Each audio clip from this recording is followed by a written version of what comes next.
Hello, good evening, and welcome to the FB4 podcast. As you can see, there is only three of us: myself, Callum from the Kopish podcast, and Grizz can. Keith, who's due to be with us, will join us as soon as possible. Lads, I want to. What's going to happen on this show is basically we're not going to go into massive detail on the Blackpool game, but I'd like to touch on some of the players, I suppose. Because there was a few standouts there for different reasons, and we'll pick them up. We'll look at them. We're going to go on to the squad itself, how it looks, because this more or less is the squad now that you're going to look at going into the Leeds game at the weekend. What we'd like to see in the squads between now and the 6th of October, how it could be done, and I suppose anything else that comes up in the live chat while we're at it. Callum, I'm going to come to you. Thanks for joining us, first of all. It's great to have you back on. And Blackpool were dispatched 7-2 by Liverpool yesterday, but it didn't start off in the best way possible. They were 2-0 down after 25 odd minutes. But they got there in the end. But the first part I want to touch on is Billy the Kid, and that's all I'm going to call him because I always forget his second name. But he makes a mistake for the opening goal, and it's one of those where he's a young lad. He's 17. He's playing at Anfield for the first time in his senior game, and looking at it, I thought he done okay overall. But is that the sort of thing that not you want to see happen to a player, but it's no harm. He'll learn from it. He'll get over it, and he'll have enough people around to support him and say, listen, these things happen to the best of us. Yeah, indeed. I watching him yesterday, I thought it was good that he made the mistake, because the last thing you want to do is potentially throw him into a big game or a first team match, and then he makes a mistake in a game that kind of means something. I think him getting that mistake out of his system now, him learning from it at such a young age, I presume if we were to play with him in the back four again, I think he'd be next to Virgil as opposed to Matip or Gomez. So again, Virgil will be talking him through the game. But again, we have to remember he's 17. When I was 17, I was at sixth form. Like, I was playing five-a-side football, making mistakes all the time. He's playing at Anfield making a mistake. I'd rather be in his position than have been playing five-a-side. I just don't want us as a fan base to put too much pressure on him. And I just hope he's able to develop at his own pace. I thought his passing was brilliant. I thought his excellent passing. He was just, and he pings it with both feet as well. It's not just left foot. He pings it with both feet. He actually can break lines with his passing. So that is really encouraging to see from a 17-year-old. Not just having the ability to do it and a technical nous to do it, but having the confidence to do it and a mentality to do it as well. So I think he's got a bright future. Yeah, there's a couple of people there saying, Kevin Sullivan says Billy has good passing, needs to work on his pace. That can be improved. Year or two with the under 23s won't harm him. And Sean Swain just backs up what you were saying, literally typed it in as you were saying it, and he says his passing through the midfield lines was immense. Grizz, a couple of things on that. His passing was crisp. He's very confident on the ball. He's a huge guy for 17 years of age. And usually when you see somebody so big and tall, you're thinking, how good is he on the ground? But it's probably a standout feature so far from his ability on the ground with the ball. But I'll go back to the mistake he made. The passing, absolutely fine. Overall, absolutely fine. 17 years of age. This is the perfect time for them to make a mistake like that, Grizz, in my opinion. You don't like to see it happen overall, but it's the perfect time where you go, that's what can happen to you when you step up in quality. I know it was only Blackpool, but it's a step up in quality. And he learns from it, and the next time he won't get caught, and the next time he'll have that experience where, no, that's not happening again. Yeah, nothing wrong with something like that in pre-season to bring you down just a peg. Not that he was getting overpraised, but he was getting a lot of attention, possibly. New kid on the block, the size of him, people commending him on his size, on his attributes. That passing is because he was essentially a left winger and then a central midfield player. And then he was converted into a centre back where someone obviously saw the size of him and thought like he'll be useful at the back. So the passing and the technique, it looks impeccable already. As Callum says, his passing into the midfield, it was quite a joy to watch. But then again, most of our centre backs are very good on the ball, to be honest with you. So he'll be following in the footsteps of some. Even bless him, Dejan Lovren was fairly good with his passing. but we won't mention him again. That's the last time I promise to mention his name again. But yeah, there's nothing wrong with a kid just sort of having a slight pullback in terms of like don't let his head get a bit above water. You know, he was good. It's fine. Just that mistake. I don't think we can blame him 100% for the mistake. I think there's a bit of Mo Salah where I don't think you mentioned Mo Salah with the stupid pass. You know, you got to pull him up on that as well. But yeah, on the whole, Billy was a bit. It's a different game when you're playing next to Virgil and when you're playing next to anyone. And you got to remember he was playing next to Matip, who's pretty insecure about his role, his fitness himself. So he was working, you know, Matip would have been concentrating on his own game, trying to get his own fitness going, you know, as opposed to Virgil would be just talking to him all the time, like, play that out, you know, make sure, you know, even a make sure shout would have helped in that situation. Make sure, you know, but overall, I thought he done well. He's growing in stature, he's growing in size, obviously. Well, I hope he doesn't grow too much. But overall, you can tell that they really like him. I changed my mind about whether he should be involved with the first team or whether he should just be given the season to the under-23s. But let's see what happens with him. Yeah, listen, I think, you know, there was talk last week that Jurgen Klopp has been really, really impressed by him and he could become the fourth option at centre-back. I don't think that's a possibility. I'm going to be honest with you. You know, it's one of those where he's very young, he's very raw. You know, it may come where he's in the squad every now and then when your centre halves are fit and you want to give him some experience. But when you look at we're drawn away to Lincoln or Bradford in the League Cup, you're earmarking that and you're saying that might be a chance. I think the chance of him being fourth choice, I think is being a little bit optimistic, I'm going to be honest. But listen, he gets to play at Anfield. He does absolutely fine in my opinion. Yes, he makes a mistake, but everyone makes mistakes. Everybody makes mistakes, and to get it out of your system that early, you know, I'd argue that if he was 10, 12 games down the road and it happened to him, he'd be overconfident and it wouldn't affect him as much. Whereas this one now, you kind of go, whoa, this is the big leagues, you know, even in a pre-season friendly, I need to stamp that out of my game. And I'm sure he will. Overall, I thought he looked really well. We've been joined by Keith in a dashing top tonight where it looks like a gold trim. It's like a faux Burberry trim, yeah. Yeah, still no hair. Still has no hair, which is disappointing, and we'll discuss that later on. Apologies, we'll have to save that for 5,000. Crisis in the home tonight. That's why I'm late. I thought you were talking about me there, you know, making mistakes and you know, he can. No, he's only a youngster. He makes mistakes. So yeah, well, that's where you should have talking about me being late. that's where you should have known we weren't talking about you when we said the word youngster. But we get on to all your faults within the next hour. Don't worry if you really want to. But listen, I get past Billy the Kid. We'll talk about it much more, and Keith will get an opportunity as the days and weeks go on.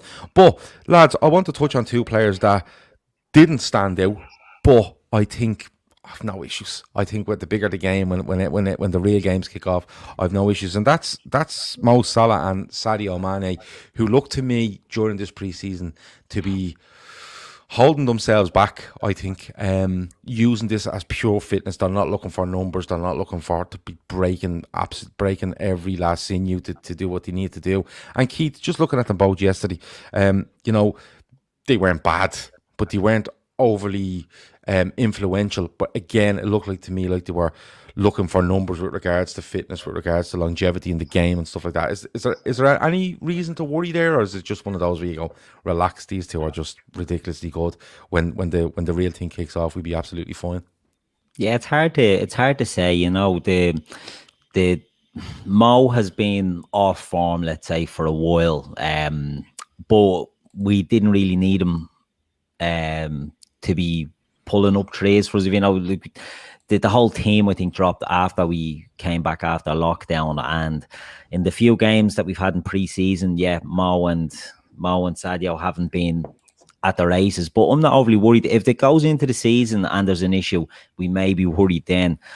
But I think it's just their fitness. It's about, if it was a normal pre-season, I don't think we'd be bothered. Do you know what I mean? I think if it was a full pre-season in a normal league campaign, I don't think we'd be overly concerned. It's just about getting them up to match fitness. I mean, sadly, I know they had a break for the COVID and all, but they have a lot of miles in their legs, and I know we can touch on that with saying that the front three needs backup of the required level to give them a rest every now and again. But they do have a lot of miles, and I think maybe they are just easing their way into I hope they're easing their way into pre-season, but I'm not overly concerned at the moment with the form of them. I think when it comes down to it, Salah will be wasteful and will bang in goals left, right, and centre, as he always does. So I think it'll come when the games start to matter, Joel Robinson is saying there they are comfortable in the fourth team and no challenge. That's an interesting point, I think, from Joel. Yeah. And I think it's a very solid one, I'm going to be honest. Fair point. And we will kind of look at that when we get on to the next session with regards to the squad we have going into the new season. But I think it's a very fair point, Joel, I'm being honest. Grizz, for you, Salah and Mane, somebody else said there, might have been Chris Brack, said they've just cruised through pre-season. And I feel Liverpool have cruised through it a little bit because, you talked to us, Grizz, about the last 6-7 league games where Liverpool will change things around and use it as a pre-season. And that kind of bared through, I suppose, towards the back end of last season, Grizz. But when you look at this, do you feel they've cruised a bit and they're just priming themselves? They're not looking to be overly impressive in pre-season and just be ready to go? I think that's true. I think Jurgen Klopp's reaction, or his reaction during sort of that first 45 minutes where he was bellowing at certain players to actually win challenges, be in the right position. I know it was directed at Fabinho, that particular incident, but throughout the game, I thought I know you said Salah wasn't that bad. I thought he was that bad. Mane was still more involved even. The one thing about Mo, when he's on his game, even though he may not be sort of in form, his touch may not be there, he never shies away. Mo always comes in field, drops into the central areas, will drift out, cover everything. I didn't see that. It's pre-season, it's Blackpool. I 100% agree that he may not, he may not want to sort of risk anything in terms of injury or challenges or anything. But you'd expect to see a gradual increase in intensity and levels. I haven't seen that with Mo yet. I've seen it with Mane, even though his final shot, pass, touch, whatever it may be, is not there yet. But I've seen the intensity and the tenacity rise slowly but surely as the games have gone on in the preseason. Mo's form has been worrying for a few months now. I'm talking about playing months. But I actually thought he had a couple of very good games near the end of the season. I remember him being very good against Chelsea. There was one other game, I can't remember now, where I don't think he scored or assisted, but he looked back to his deadly best. So it's been a bit patchy. But as you guys say, come to the big matches, come to the big occasion when it really counts. We know these two are the talisman of our, the true talisman of our team, and you'd expect and hope that they're going to carry on like they have been for the last 2-3 seasons. A few people are mentioning Brighton away. He did score in that game, of course. But a few people are mentioning he was really, really good away to Brighton. I thought he was as well. But look, I don't think there's anything to be worried about. Callum, Chris Brack has made a comment here, and I think it's a fair one. He says, while front three don't have personal challenge, the formation switch to 4-2-3-1 is the new challenge to them. And I kind of thought that yesterday watching, because and in previous games we've seen where Liverpool have, the Charity Shield being one, where they've switched formation, they've dropped people into different positions, they've gone with 2 deep, 4-2-3-1, stuff like that.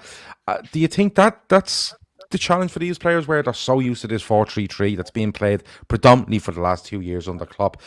With these little tweaks going on, just to change things up and try open games up for Liverpool, is that becoming a challenge for these front three just to get used to and adapt to as time goes on?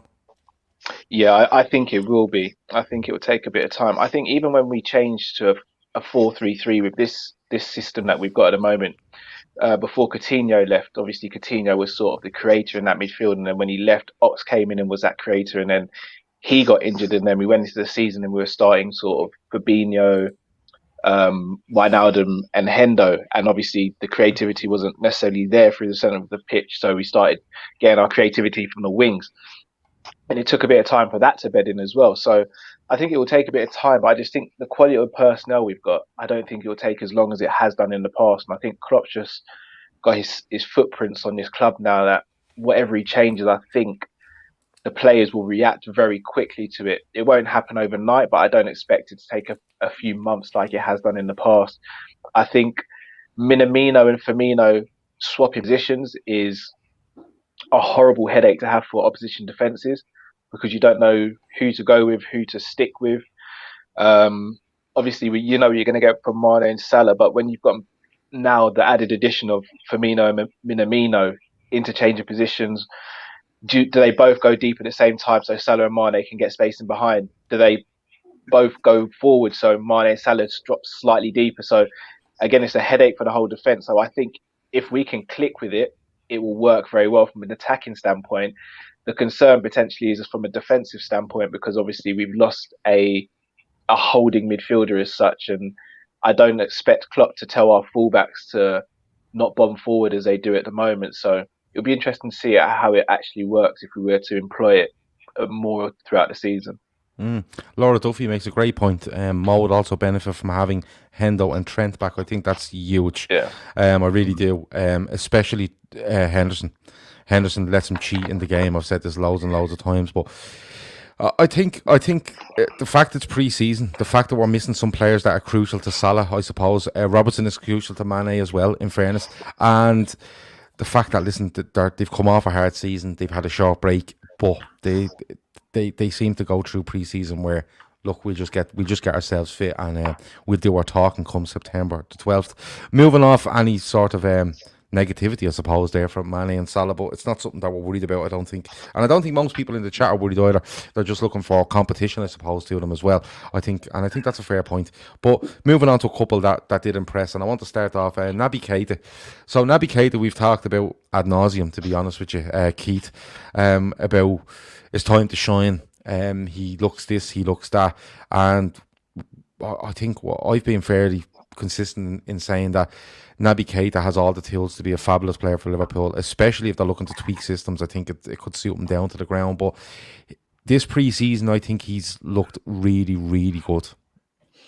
He has, and it's always a case of touch wood, you know. He's a fantastic player, and he's a very unique midfielder. Nearly in the Premier League, there's not many that are like him. I'm not saying he's the best, but he has the capabilities to be something that teams will find hard to deal with. I think he's a cracking player, and we've been really impressed with him since the football came back. I think he finished the season well. And I think Kev O'Sullivan makes a point. He looks fit, really fit. He actually looks to have bulked up as well. He's put a lot of muscle on, and I think that will help him make him more explosive. It's not going to, he wasn't a quick player, and he's going to bulk up and it'll slow him down. I think he needed to get a bit of muscle on there, and I think it could be, it's a cliche, isn't it? But it could be like a new signing. And there's other players that we'll talk about as well that impressed yesterday that are going to be like new signings as well. And people don't want to hear that. People go mad. But Keita, if we get the Keita to hit the ground running, he is an option for us that I think will push us to the next level. If we get him fit and firing. We've said it before, we've had many false dawns with him before, but I think it could well be the one that pushes us over the edge. Grizz, we've spoken about it, we've had arguments over that's absolutely true on this show. There's many an argument about players, but one thing that's shown through in the whole lot is that while we disagree on Naby Keita's influence and his, I suppose, his performances at times, one thing we've never disagreed on is his ability and air hope for him to just break the shackles off. Don't be worried about injuries, go on a run of games, because I don't know if you agree with me, Grizz, but I think a run of games for Naby Keita, and I'm talking 20, 25 games where he's available. I'm not starting 20 or 25 games, but starting 17, 18 of 25 games. I would never worry about what influence he could have. Is that what he needs, Grizz? Does he need to be looking between now and Christmas and going, I'm available from now to Christmas and I'm never being let out of this squad and I'll show exactly what I can do? Every player needs that consistency. Doesn't matter how talented you are, doesn't matter who you are, you always need consistency in terms of being fit and able. Right, that's the first thing. Let's get the sort of cliches out of the way first and talk about new signing. And it was only Blackpool, it was only pre-season, etc., etc. For me, that was the Naby Keita that I saw at Leipzig. In terms of, and one of the probably most crucial parts was his position. Naby Keita is a central midfielder of the old school type, where he's literally a box-to-box central midfielder. Naby Keita is the type of central midfielder at Leipzig where he played in a 2, where he played centrally, he would collect the ball, and then he could also he could drive you up the pitch, also play a pass and be on the end of things at the other box. I thought that was his most mature, most controlled performance that I've seen in a red shirt. I know it was Blackpool and everything, but you got to remember, he was playing alongside in that second. I'm talking about especially the second half, where he had Curtis Jones alongside him. Naby Keita assumed the role of main man in that midfield, and everyone around him was attacking. You had the 3 behind the 1, which was Minamino, Mane, Salah, Bobby, and then you had Curtis Jones next to him, who's still a kid. But he let Curtis Jones almost have a free role, and I thought as a duo, I thought it was beautiful to watch. I'm telling you, Gav, if Naby Keita can stay fit, and I know everyone says the same thing, but I mean it, he's literally going to take this league by storm. He's that good. He looks fit, he looks lean, he looks sharp, but now he looks like he's a Liverpool player. He looks like he's he knows he's part of the unit. He knows Jurgen Klopp has total faith in him. And I do believe Jurgen Klopp has faith in him, because there has been interest in Naby Keita. There has been other clubs wanting to sort of test the waters, like, oh, maybe Liverpool are bored of him. Maybe Jurgen Klopp doesn't feel like, trust in him anymore. But hey, we turfed all. We said, shut up. No offers for Naby Keita. We believed in him. And this is the reason. Glimpse, I get it was only Blackpool. But even before then, even towards the end of last season, he was slowly growing into this team. The world's his oyster, man. As Keith says, he stays fit. For me, he's the most talented central midfielder in the Premier League, bar none. So it's totally down to luck with injuries, and he stays on that pitch. Why are you raising your eyebrows at me? All of you, I think that's a massive shout. I only do massive shouts, mate. I ain't got time for small shouts. Just, I'm telling you, Naby Keita. I think you're drunk on that halal milk, to be honest with you. But go on. Let me just finish it up. Go on. I'll say it again.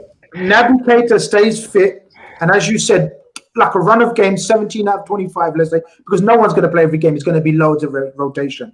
This guy has got it all. I don't care what anyone says, man. A lot of people are just shouting Kevin De Bruyne at you, which is, I think it's a massive statement. And he plays central midfield, but he's not really a central midfielder. Kevin De Bruyne's not a central midfielder, but I always say Kevin De Bruyne's an attacking right wing back. At me if you want. Okay. If I can jump in before we move on, even the Callum there. Sorry, Gav. If we lose Wijnaldum, right, his biggest strength, Wijnaldum, is carrying the ball through the phases and being hard to knock off the ball. Naby Keita can do that if he stays fit and he gets on form. It's a strength that he has. He can dribble and he can drive through the midfield and link up with the attack, and that's a big loss we'll lose with Keita. I think Thiago's very good at that as well, to be honest, but if we were to get him in, but if Keita can step up, I think it's a huge hole that will be filled internally without even needing to look elsewhere for what we lose with Wijnaldum. Well, before we move on to Callum, Maverick is just slaughtering us here, and I'm all for it. He says, where where do we get this that Naby could take us to the next level? That's wishful thinking. He's yet to truly dominate a game in 2 years. He's shaking his head by the looks of it. I'm 38 years of age. I think SMH means shaking my head. And then he follows it up until he puts together a consistent run of substance. It's just wishful projected capabilities that have yet to be proven. Grizz, your head is swiveling. But we did say that. We did say that. If you put it together and he puts the run together. I think my argument on it is that we've seen patches from Naby Keita, and usually it's broken up by an injury and a small niggle, and I think he pulled out of the Sheffield United game, didn't he? In the build-up, so stuff like that. I'm saying with the tools that he has and the fact that he's been at the club for 2 years, if you keep him fit, I'm not asking Naby Keita to be better than Kevin De Bruyne, like Grizz, who's clearly on drugs, but I'm looking. Kevin De Bruyne is not a central midfielder. He hasn't. Okay. Kevin De Bruyne doesn't. Well, if you put this man, I disagree with you, because if you put Manchester City's team out and line them up, it's usually Fernandinho, Kevin De Bruyne playing in a similar position that you'd see Jordan Henderson playing in when they started, and then they'd have a Bernardo Silva or whoever, or a David Silva. He's an attacking midfielder. But he is. Well, Naby Keita is an attacking midfielder, Grizz, because you're not looking for. Hold on. Let me explain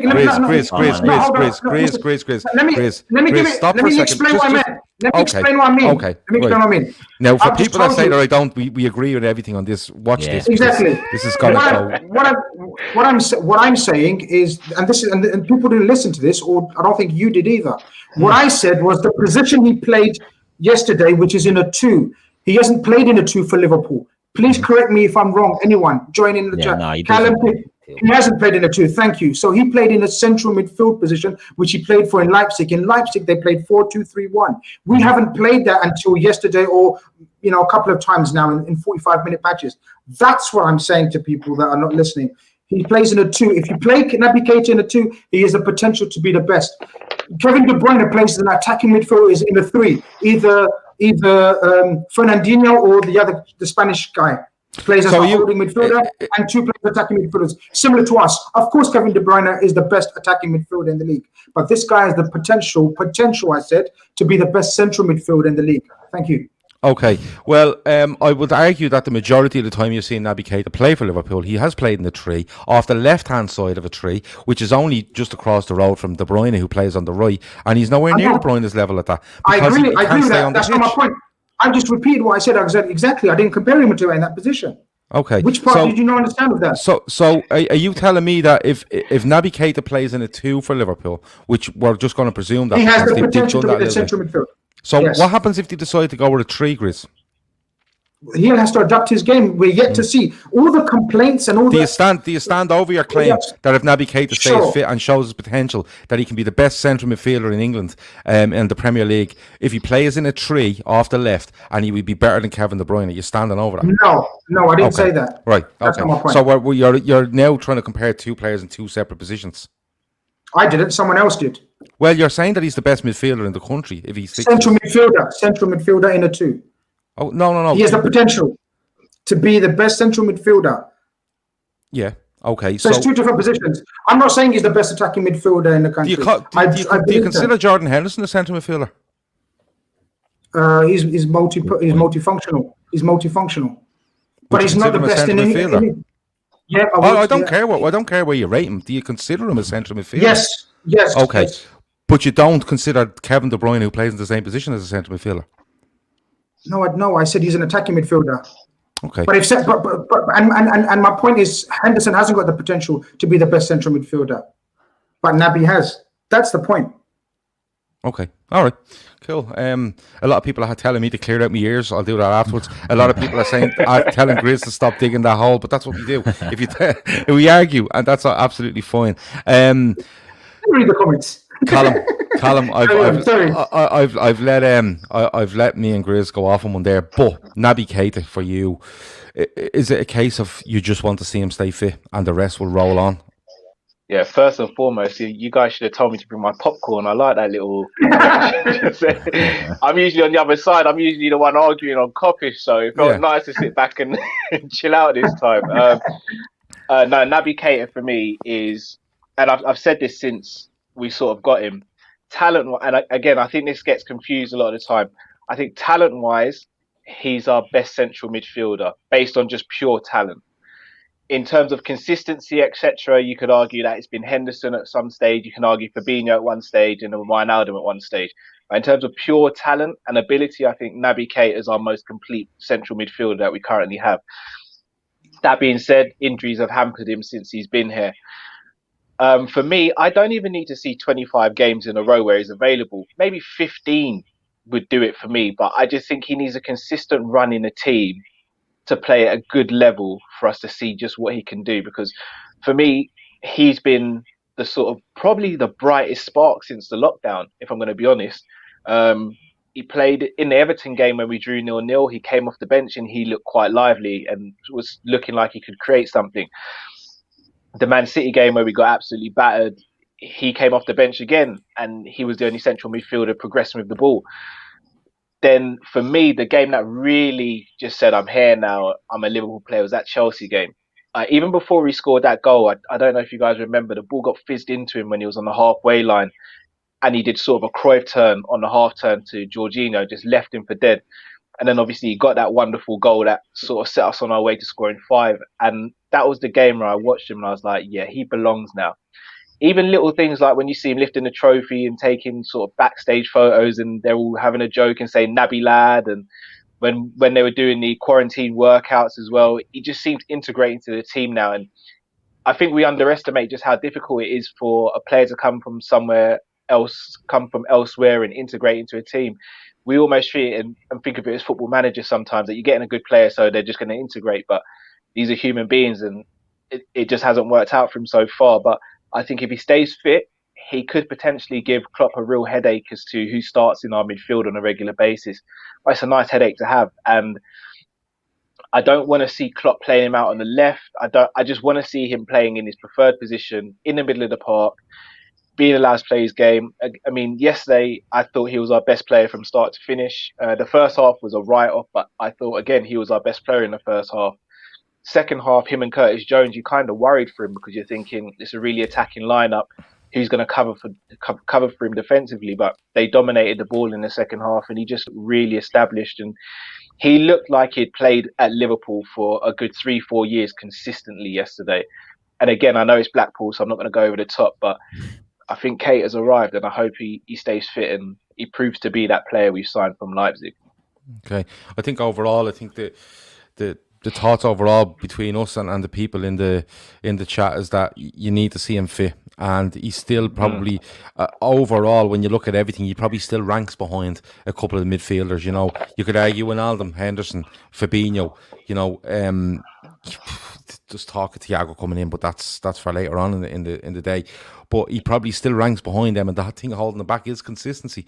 And you need to get a run of games in this side, not only for yourself, but to be absolutely ingrained in what we do on a week-to-week basis, bang, bang, bang, week on week on week. And he hasn't seen it yet. So I think, although the ability is absolutely there, I think we have to see a Naby Keita fit for, I would argue, 80 to 90% of this season before we actually see exactly what he can do, and then and then assess him. But we'll have to wait and see. Out of the front three, I thought Firmino was really bright, especially second half. Some outstanding stuff, but we leave him for the minute. I want to get to, and Keith, I'll come to you first. Minamino. Now, we've spoken about him pre-season game after pre-season game, and yesterday again. He just looks sharp as attack, doesn't he? He does. He looks like the player that we thought we were getting when we signed him. And like with any new signing, we expected him to hit the ground running. And I was guilty as anyone else about this. I thought he could, coming from a pressing system at Salzburg, he could just come into our team. But it took him a while to adapt, and we spoke about it, the title celebration and all, and Henderson had to bring him in to feel part of the group, little things like that. He probably did feel like an outsider. He's now looking like he feels like he belongs there. I think he's been our best player in the pre-season games, to be honest. He's the one I look forward to seeing the most. He's the one that interests me the most going into the season. And I just think he's been brilliant. I think a move to 4-2-3-1 I said this a few weeks ago. When you look at players that we're trying to sign, I don't want to dwell too much on Thiago, but you know, a move for Thiago in a 4-2-3-1 makes sense, and Minamino getting a position in a 4-2-3-1 makes all the sense in the world. You know, he can't play as a high winger like Salah. We saw he struggled when he went onto the right wing in games at the end of the season.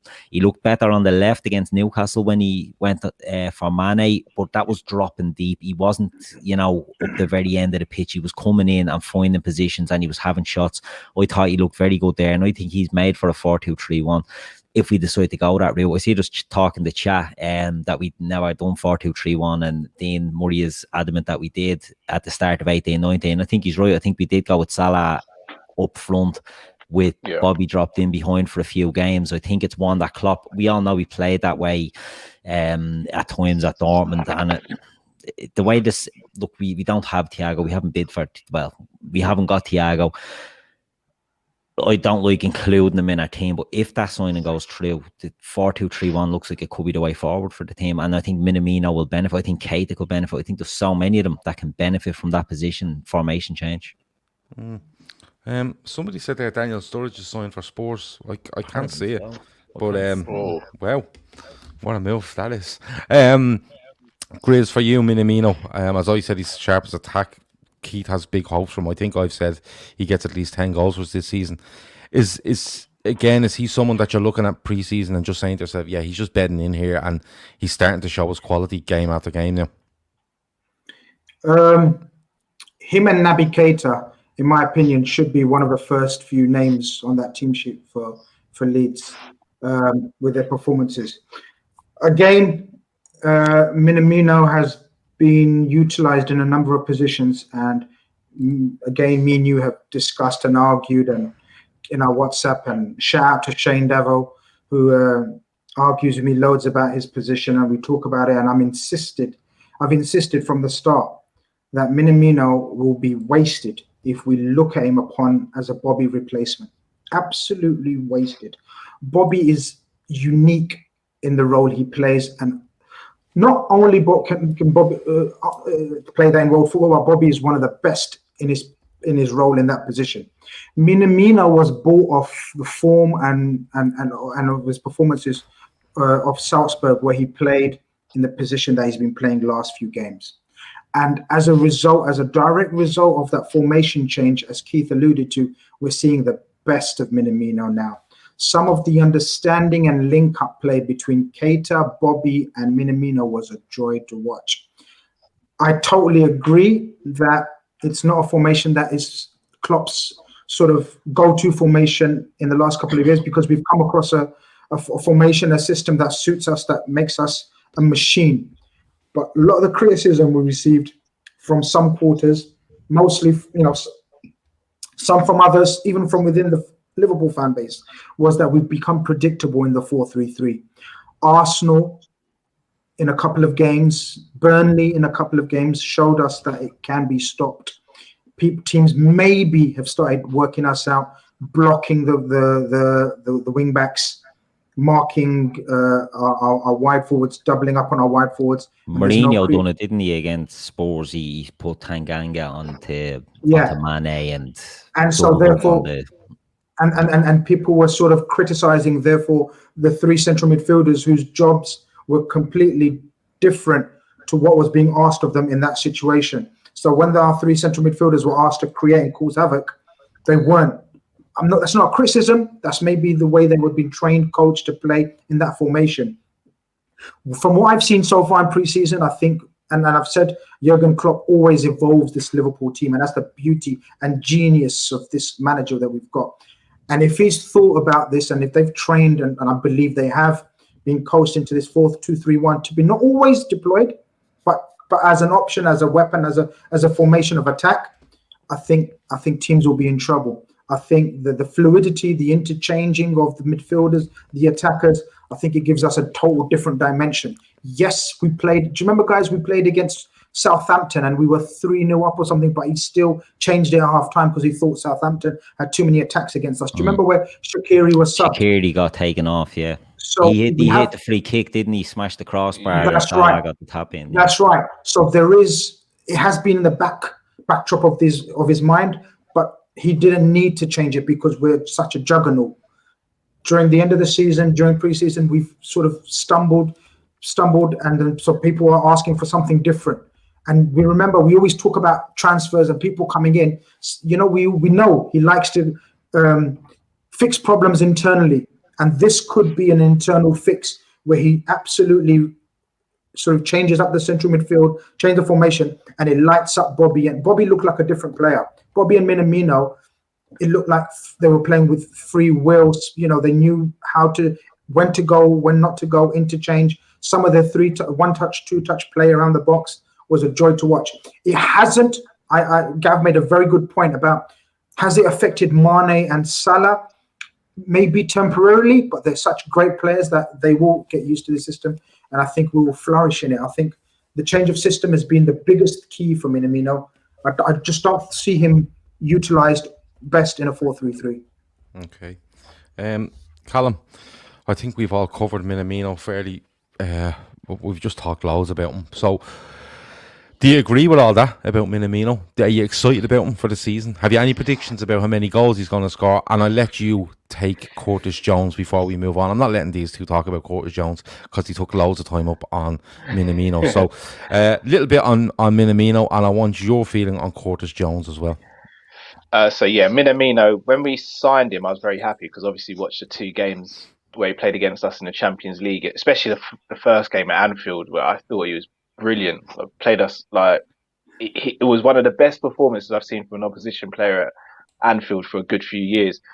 So when we signed him, and then obviously signed him for such a cheap fee as well, I was like, it's a no-brainer. He can cover multiple positions. He's just a very good footballer.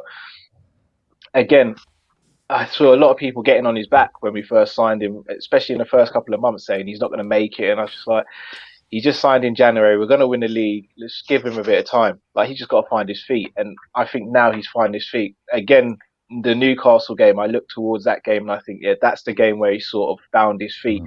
I don't like him on the right. I do think he's a good player playing from the left, but I'd never seen him play sort of that 10/9 position. And I think he looks really, really accomplished in a position. Again, everyone who knows me well knows that I'm a massive Bobby fan. Bobby's my favourite Liverpool player. So seeing Bobby sort of get back to his best as well, playing alongside Minamino, there were times where the interchanging, Blackpool just couldn't handle it. They didn't know whether to go with Bobby or go with Minamino, and then it created space for one or the other. And when one player's got space, you're in a position where you can go and damage and cause harm to the other team. So I do think Minamino will have a good season. In terms of goals scored for this coming season, I'm going to go with 10 in all competitions. I think that would be respectable from him. Anything more than that is a bonus, in my opinion. So I don't think he'll start as many as the other attacking players. And then on to Curtis Jones. He just looks ready. I mean, how old is he now? 19? Yeah. And I got a bit of criticism when I said this, but although Trent is more established in the team, I wouldn't be surprised if Curtis Jones became a captain of Liverpool quicker than Trent. I just think he looks like captain material. He just doesn't seem like he's fazed by anything. You remember the Arsenal game in the League Cup where he had to score the penalty to win us the game? He just walked up to the penalty spot, took the penalty, and that was done. Then again, in the Community Shield, Martinez is just giving him loads of lip. He walks up, takes the penalty, looks back at him and gives him a lip back and then walks away. He's 19. He's doing that at 19 to establish players. Like, he just looks ready. He came on yesterday, played in a slightly deeper role than what he usually plays, and he bossed the game. He was dribbling past people. He wasn't getting knocked off the ball.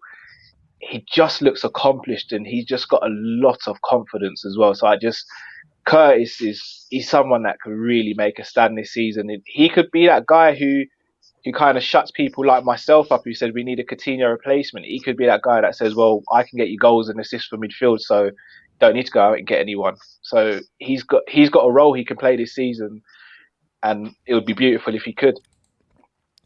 Yeah, for me, he's grown massively in the last 6 months. Even the last 6 months, when you see him, I remember him coming on against, I think it was Bournemouth away. We were 3-0 up at the time, and he comes on, and he keeps it nice and simple. He moves around the pitch. He's just popping passes off here and there, 5 yards, 10 yards. But you've seen him over the last 6 months. He's not afraid to try diagonals. He's not tried, through balls. He's getting in the goals.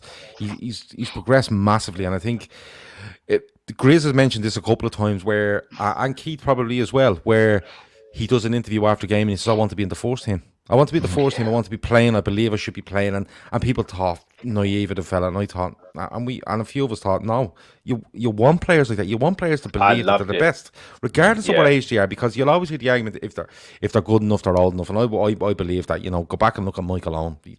Who's got to hold Michael Owen back till he's 19 years of age to play for Liverpool?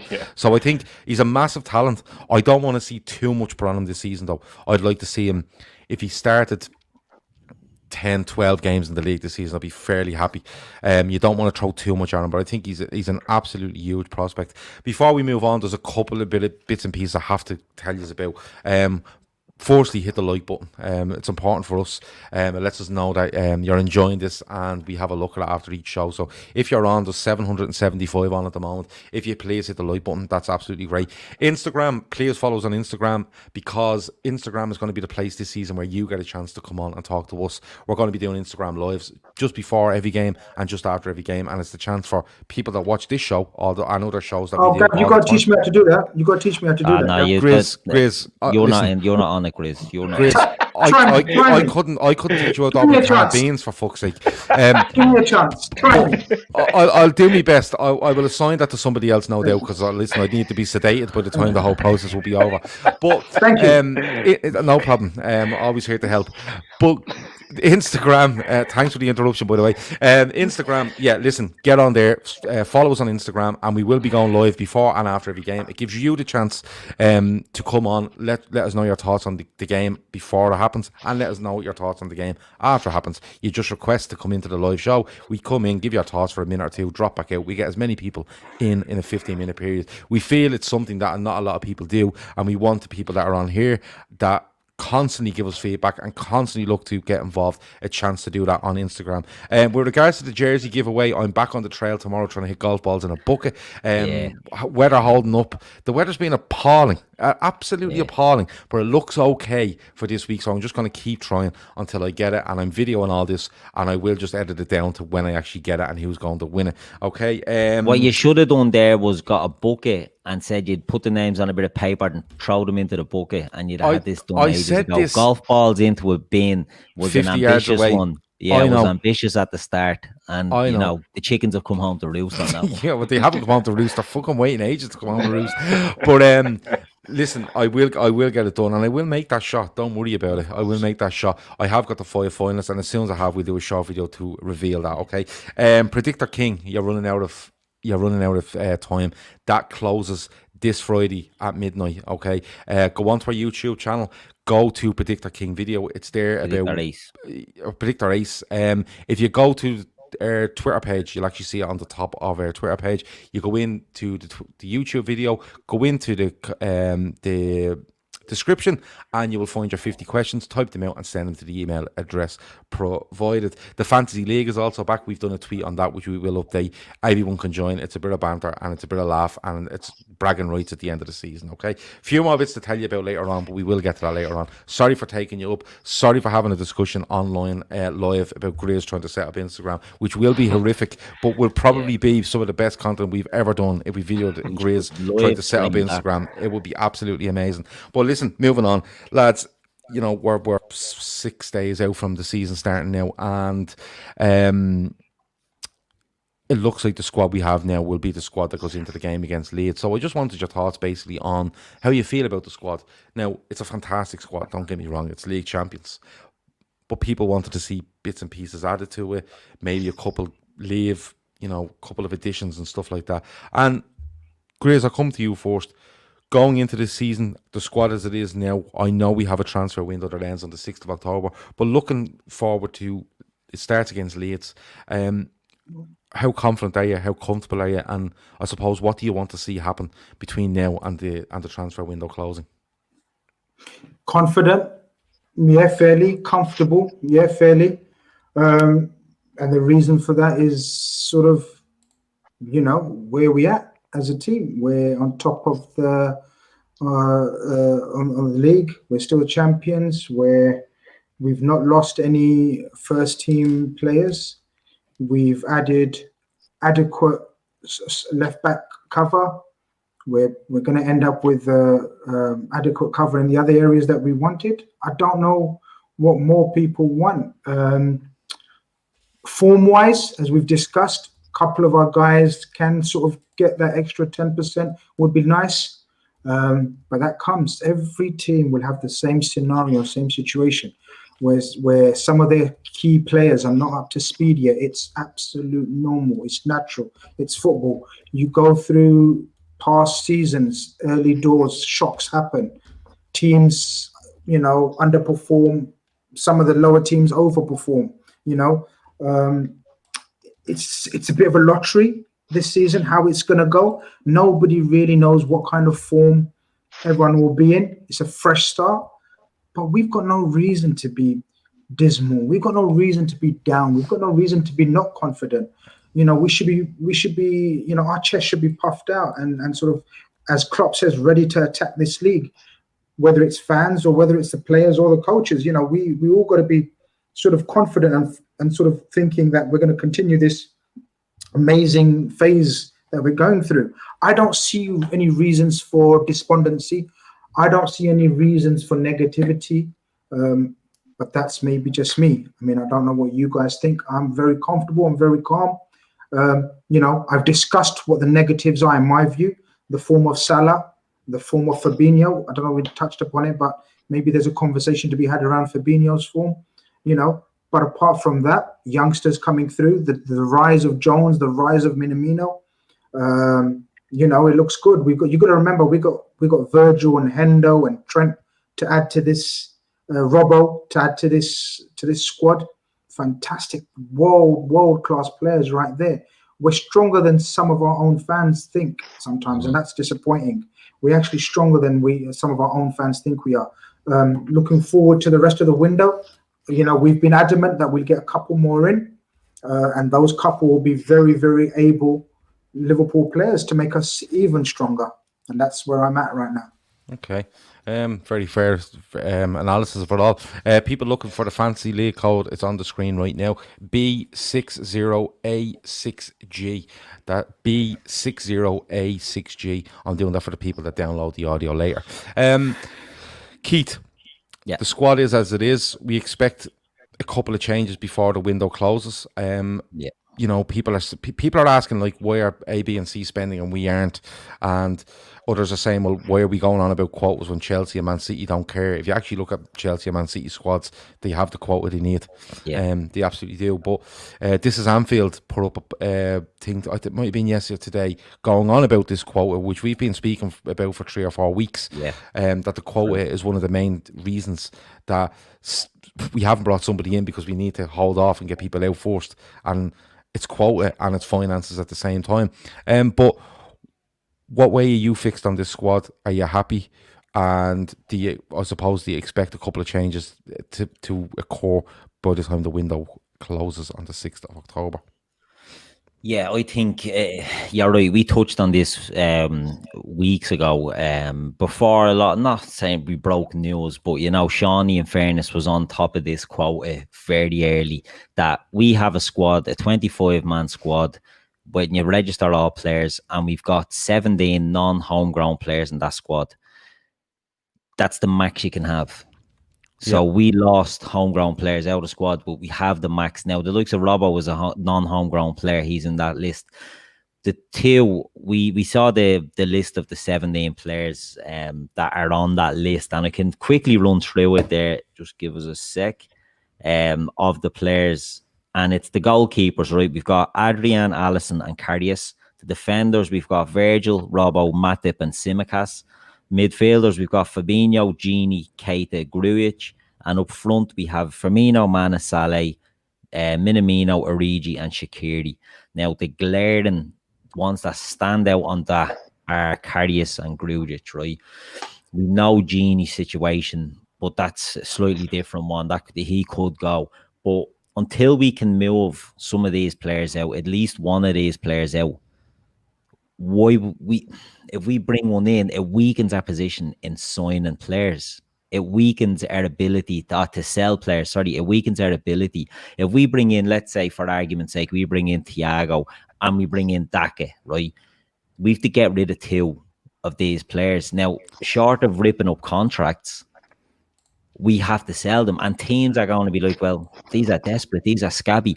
We're not giving them. You want 15 million for Grujic? We'll give you 10. And you like that. Karius might be a case. I mean, I know some people think we might get rid of him near the end of the window. We might just have to terminate his contract. You know, we might just have to take a hit on him and just.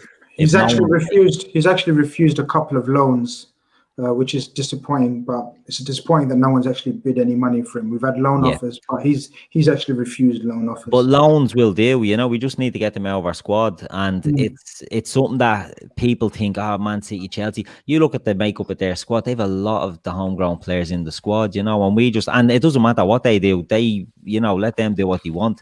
We have to just worry about ourselves. This is why Liverpool operate, and it's unfortunately, I personally think that's what's holding up any moves. I think we'll have to see outgoings before, and not for financial reasons, for space, for the quota reasons. I think that's what we're waiting on, and nothing to do with it.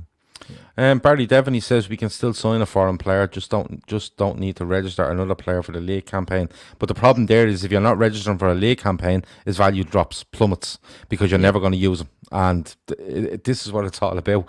But listen, I think it's fair to say that any guests we've had on this show, and we get on to Callum now in a minute, he'll let us know what he thinks, but anybody that's been on this show, hosted this show, being a regular on this show, or being a guest, have all said, listen, the squad is fantastic, but they would like to see A, B and C happen. And I think that's nearly across the board. I haven't heard anyone say, no, go and do, don't sign anybody, although we were all fucking laughed at last season when we didn't really sign anybody. But I think, in fairness, the vast majority of people have said we need A, B and C. Even as we stand now with Tsimikas saying we need A, B and C. A and B, definite. C is just probably a bonus somewhere. And we know where that bonus is what we're talking about. We're trying to stay away from this evening anyway. Callum, how are you feeling going into the season? Because, as I said, 6 days out, a couple of players looking to come back from injury. One has COVID now, which is the crack, isn't it? And, then you have talks of some movement within the transfer window before the 6th of October. What way are you feeling with 6 days to go? So I got quite a lot of stick for this when I said this on Kopish. I said, as things stand right now with the league starting, if the window shut tomorrow and everyone had done their business as it is right now, I think we'd still retain the league. I don't think we'd walk it like we did last season, but I think we'd retain the league. That being said, I'm not stupid. I do know Man City are probably going to try and sign a couple more players. Chelsea will try and sign anyone who's got a pulse. Arsenal will probably try and sign a couple players. So I'm not silly there. I agree with you guys. I think our squad is massively underrated, which is stupid considering we've just won the league. That being said, though, Tsimikas was a big signing for me. I said we needed a left back from the moment we let go of Moreno. Well, we needed a left back while Moreno was here, to be fair. And we got Robbo. We still needed a backup then. So having Tsimikas come in for me was really good. Take that off my screen, Gav. Sorry, that's just that's the quote from Sports Build. It's allowed. Yeah, take it off. No. Go on, Callum. And then you look at the sort of rest of the squad, and I mean, we kind of touched on this yesterday on our show. So, I mean, if you don't mind, I'll quickly go through what I've got as a squad. So, in terms of, I know we have to register 25 players. Obviously, we have to register 3 goalkeepers, right? So, Alisson, Adrian, I'm guessing Kelleher would be the third keeper. We're not going to register Karius like that. I hope to God we don't anyway. No chance. Kelleher, if I'm not wrong, is homegrown as well, right? Or is he not? I think he does qualify. I don't know what the requirements are, but you have to have trained for 3 years under the age of 21. So he could, I don't know how long he's there. I think he's all right. Yeah. And I don't think he's over there. I think you can have under 20. If he's under 21, I think he can register him in anyway. So I don't think he counts. Yeah. But I could be wrong on that if anyone knows. And then you've got Trent and Nico. You've got Van Dijk, no one there to back up Van Dijk directly, and then you've got Gomez, Matip, Robbo, Tsimikas. So of that, you've got Kelleher, Trent, Nico, Gomez, who's homegrown. Then in midfield, you've got Fabinho, Hendo, Ox, Millie, Keita, Genie, and Jones. Hendo, Ox, Millie, and Jones are homegrown. So far, we've got about 7. Then you've got Salah, Firmino, Mane, Minamino, Origi, Shaqiri, Elliott, and Brewster. So again, I think we've got enough homegrown. I mean, you take out Brewster because it looks like he probably is going to go out on loan again. Elliott, you don't necessarily have to register, but even if you don't, I still think we have got our 8 there. Yeah. So again, I don't think it's imperative for us to sell, but it would help. And dare I say, the likes of Shaqiri, maybe even Origi. I mean, again, I've been slated for saying this. I love Origi as a player, as a person, but I don't think he I don't think he works for us. I think we can go out and get someone who's a bit better suited for our style of play. So if we were to get rid of Origi and Shaqiri, dare I say it, you can still bring in your likes of that T word I'm not going to mention because I don't want to get in trouble from Grizz. And then and then a centre back potentially, and then a wide forward, and you still have the quota and you still have the squad. So I think it can be done, but as you said, it's going to be difficult because teams now know we have got players that need to be sold. So I wouldn't be surprised if we sold some players towards the end of the window where teams try and get us to lower our valuation of players like Wilson and Gruitch, and Brewster goes out loan late. So if we are going to do any business, I don't expect it to happen this week. Again, I'd love to be surprised, but I don't see it happening. I think we definitely need a centre back, and I think we need a wide forward, and then the T word is the icing on the cake. Yeah, it is the icing on the cake. We're gonna finish up in a couple of minutes, but I wanted to ask you something, man. Keith, I'll come to you. There's a lot of talk around fans being allowed back into grounds. I think in October sometime. There's talk of I think it's something like 20% of the ground. Is that right? Which would lead to around, is it 12,000 at Anfield? It's something along them lines. I think it's 12,500 is the number. And of course it goes on the size of the stadium and stuff. I think Manchester United will have the most, with something like 16,000 or something like them. That people will tell me the numbers, but this is the talk anyway. How big an effect do you think this, like, because the season was over, let's be honest about it, when we came back, how big is the season, or how big is the effect on this season going to be with no fans to start off with? 12,000 is the number, so what's that, 17%, something like that of the ground. How big is it in Liverpool's minds going to affect us? Because I think it might, Keith. I think there's an argument there to say that we are probably one of the sides that would suffer biggest from no crowds at the games, particularly at Anfield. I agree 100%. I was sort of adamant that when the football came back after the lockdown, that the better teams will beat the lower teams, because it just comes down to ability at the end of it. You know, the better team are the better team, and the small lower half bottom teams rely on the crowd to get them up. You know, a crunch and tackle goes in, the crowd goes mad, the players lift. Liverpool are, and because we only needed 1 or 2 wins, it didn't really impact us. But we need a crowd in as soon as possible for this season. We need fans in there because we are an emotional team. You know, we feed on the emotion of the fans. Klopp feeds on the emotion of the fans. I don't think it'll bother us too much. I think, you know, if we can get in a few games, we'll do that. But the sooner it comes back, the better, because, you know, Anfield, you'll never walk alone, all that sort of stuff. It impacts teams. There was a lot of stuff over the weekend about it being, you know, no atmosphere and all that sort of stuff. Nonsense, carry on. It does impact oppositions, and it lifts our team as well. So I think the sooner we can have, and even if it is a reduced number, I don't know, it's better for the players on the pitch that there'll be fans in there. They don't hear that crappy noise on the telly that we can all listen to. But even at 12,000 fans, there has to be a lift for the players, because I think we really need that. I think if that goes pear-shaped for any reason, that could be the biggest obstacle we have this season. Nothing to do with squads or new signings or anything like that. I just think that could be the one that sort of hits us hardest. Grizz, do you agree? Yeah, pretty much echo what Keith said. But I don't want it to be an excuse for us. So I think we're at the level, and I think we've got the players that are capable of sort of putting that to the side. I don't think, I don't want it to be an excuse for fans to pick up on and say, we need the atmosphere, because it's funny because sometimes people say we haven't got an atmosphere, and sometimes when it comes to for their narrative, we have got an atmosphere, and they will hold against us. So it's a bit confusing for other fans. For ourselves, we should be comfortable. We should be used to it now as a team. But it would be nice. It would be nice for the finances. It would be nice for the atmosphere. Yeah, from a viewer's point of view. But as a club that's going for the league, I think Jurgen Klopp will have them absolutely focused and sort of forget about crowd or no crowd. We're on a mission to attack this league. That's what his words were, and I think that should be the aim, regardless of whether there's a crowd or no crowd. Okay, Callum.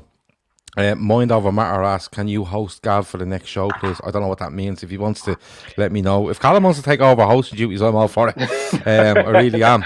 I think he wants you on our show.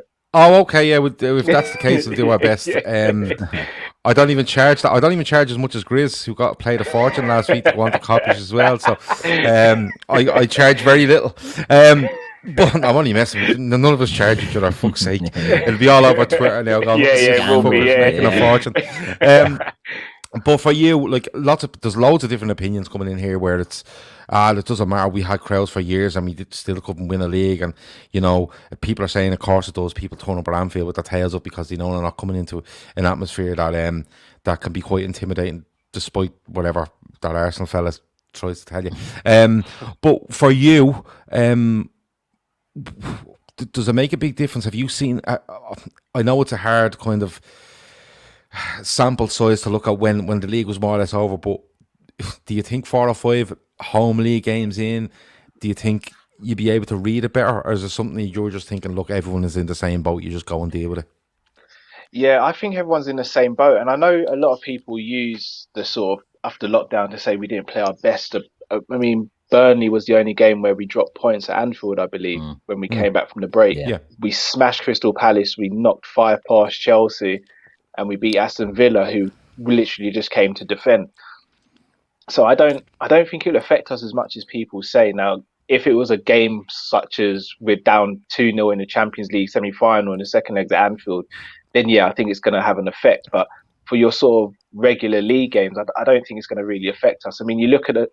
I mean, if anyone's going to be an advantage, it's going to be Manchester City, because they're used to playing in front of very little atmosphere. So teams like that, yeah, they're going to be all right, aren't they? But I think we'll be fine. We've got great footballers at our disposal. I think we're used to the team now. We're used to the situation. I just think it'll be fine. I don't want to see people rush back into stadiums. But I just don't, because the last thing I want is for us to have a second wave of this virus, and because that, I think, would just be catastrophic, not just for football but just life in general. So I'd rather be patient, get things a bit more under control, and then have fans in, rather than just say, yeah, let's get fans in so we can get a bit of atmosphere, because life comes first at the end of the day. Yeah, it does. It absolutely does. I think they're trying to look around ways to get this done, but I'm not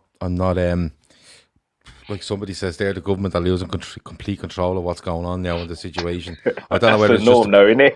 I don't. Well, I don't know. I don't live over there. Thank God, but theirs ain't much better. Let's be honest. But the thing is, like, it could be a case of like the Premier League. We spoke at length about the TV deals last season, sponsorships, endorsements, bonuses for clubs. Could they be paid if the league didn't finish? And it could be a case of Premier League clubs and the Premier League themselves and the FA and the TV companies getting together and going, listen, we're just going to push this narrative and see how far we can get, because it needs to be done. It's still having an absolutely massive effect on the game as a whole, with no fans in the grounds. But having said that, I think Callum's spot on. It's it's absolutely imperative that, whatever virus is out there and whatever strain is there and whatever how rampant it is or whatever or non-rampant it is, you have to make sure it doesn't get any worse or anywhere near the levels it was a couple of months ago.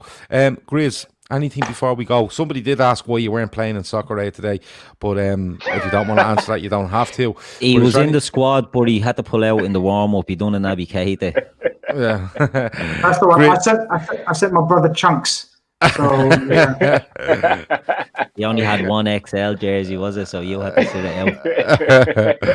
Grizz lost a lot of weight. He gets an awful lot of he's getting an awful lot of a lot of traction. Admirers, I suppose, is the words you could use on this show, because he looks so lean and he keeps playing with that beard and it's turning people on. Little Omar Sharif both of the male and female persuasion. Nothing else, Grizz, before we go? No, nothing else for now, but look forward to Tuesday, where we should have an absolute cracking show. That's all I'm going to say. Yeah, I'm looking forward to that as well. Keith, anything before we go? No, apologise for the non-hair thing, but we'll do that again, don't worry. We'll sort it out. We had to put that thing. We said when we got to 4,000 subscribers, Keith would wear a full wig on his head, and Grizz would unblock anybody that requested it throughout the show. But we had to put it off because of problems in the production. Head of wigs and stuff like that, Shawnee Lawson, didn't sort it out. So we'll put that off for another night, where we will let Grizz unblock a load of people once you request it, and Keith will turn up looking like Kevin Keegan from 1977. Love it. Callum, is there anything else you'd like to say before we go? No, I've got to do a forfeit on our channel tomorrow. I've got to wear a Neymar mask, and anyone who knows me knows that although I rate him as a footballer, I'm not a massive fan of Neymar, so that's going to hurt me to do that. I've got to wear the mask for 5 minutes and wax lyrical about him at the show tomorrow. How did that come about? So we had a debate on our show on whether Neymar is an elite footballer or not. I said he wasn't. The other two said he was. And since then they've just been getting on to me. So I said for one of our videos, if we've got 1,000 likes, I'd wear a Neymar wig and I'd say nice things about him for 5 minutes. So nice. Can't wait for that show tomorrow now. Yeah, either can I now. Listen, everybody tune in. 750. Absolutely tune in. If you haven't subscribed to Kopish, go and subscribe to them on YouTube. It's a fantastic channel. Cheers, the three lads just absolutely destroy each other for about an hour every time you go on, and I love it. If you think there's arguments on this, brace yourself, because the other one is even worse. But it's absolutely fabulous, I have to say. It's great to have Callum on. We always look to get him on as much as we can, because he talks sense, he has a good sense of humour, and he's going to be walking around with a Neymar mask on, which just tops it all off for me. This week on the LFC Daytrippers, we should have a club podcast tomorrow. We're working on that at the moment. Tuesday and Thursday is most definitely transfer agenda show. And Friday night our season kicks off with the what do we call it? Oh, the Friday forecast. It's a new show from us that will be running throughout the season on Friday nights, where we will look at Liverpool predominantly, but the rest of the Premier League weekend as well. This weekend it will be myself, it will be Keith, and I think Harry from the Chronicles of a Gooner is coming on as well. So we will have a good laugh on that on Friday night. Watch out for that. It's one of just 2 new shows this year, so keep an eye out for them. Mind over matter asks, is that apple juice you're drinking, Gav? No, it's not. It's Lucozade Orange. It's the only sugar I put into my body in the whole day, because I'm trying to just end up looking as lean as Grizz. So that's basically it. I don't know. We all are. He's an inspiration to us all. And anyone that says any different, don't listen to them. They're telling absolute lies. Callum has the apple juice market cornered anyway. Yeah. He's absolutely looking for a sponsor there, isn't he? Yeah. If I keep swigging this, the lads will spot me and pay me millions. And I like it. I like the idea. But that is 1 hour and 13 minutes of your life that you can never get back. It's been the Fatback 4 podcast. We'd like to thank you for joining us. Don't forget to like, don't forget to subscribe, don't forget to see us again here live on Tuesday night. We'll do our best for the Monday Club as well. But it's going to be a cracking week. Up the Reds.